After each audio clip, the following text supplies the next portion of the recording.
Hello, fanboy. Today I'm gonna to talk about the law of tort negligence. I would take Asia versus Kessager liability analysis under Malaysian law and Australian law. Example to determine whether Asia is likely to sustain her action for negligence. The analysis will follow the IRAC methodology, issue, rule, application, and conclusion to integrate comparative assessments between Malaysian tort law and late law of Middle Australia, both of which share common law foundations.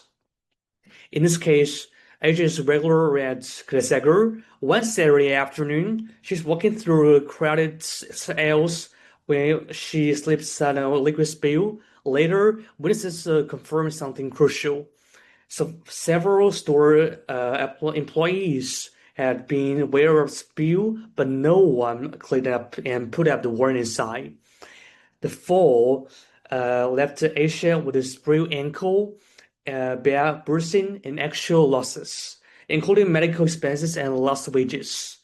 Now, Asia wants to sue Kessager in negligence under tort law. So, firstly, I would like to address the core issues of the case. There are four key issues to examine. The first one is, does Kessager, a business operator, own a duty of to care to Asia? And if such a duty exists, did Kessager breach their duty? And the third one is there a causal link between Kessager's breach of duty and an Asia's injury? And the fourth one, the last one, is we'll compare this damages that Asia suffered. And next, let's move on to applicable legal principles. The first one is duty of care.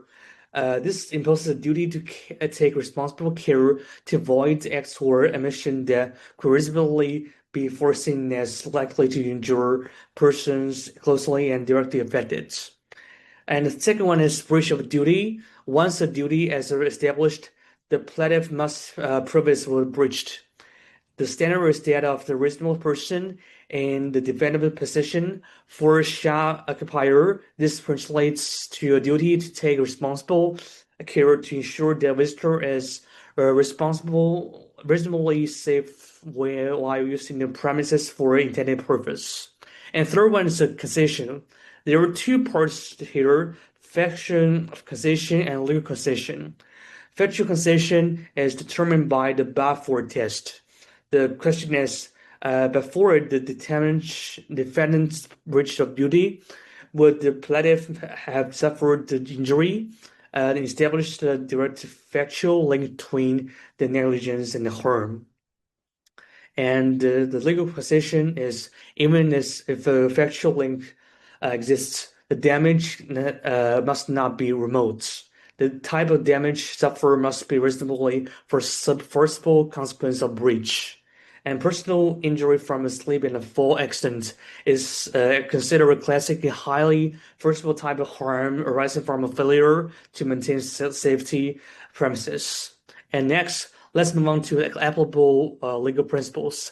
In terms of existence of duty of care, this means that a defendant has a legal obligation to avoid putting a plaintiff in unreasonable danger. And considering it's reasonable, if I run a business that advise customers, it's my duty to be reasonable for their safety. For the perspective of a breach of duty, it's about reasonable conduct. The law asks, would a reasonable person the defendant shows have done more to prevent harm? For a grocery store, a reasonable person is someone who acts a little careful, reasonable store owner. Therefore, reasonable owner would clean a spill or put up a sign, but Kessager didn't. Cassation links to the defendant's mistake and plaintiff's harm. For the perspective of legal cassation, the harm must be forcible, which means that a reasonable person would have guessed a breach could lead to the kind of harm. Does the spill cause a slip? In terms of factual causation, the harm must be forcible. Indicates this reasonable person would have guessed that the breach will lead to the kind of harm. The fact that spill causes sleep actual losses, which can be physical, financial, and emotional. Asia had a sprained ankle and bad bruising, medical bills, and lost wages and pain. Let's make a list. Take into account the analysis mentioned above. We can reasonably come to the conclusion that Asia must be successful in her court case against Descartes under both Malaysian and Australian law. The facts are Australian Asia's failure and grocery store can avoid liability due to the lack of valid fences. Thank you so much for listening.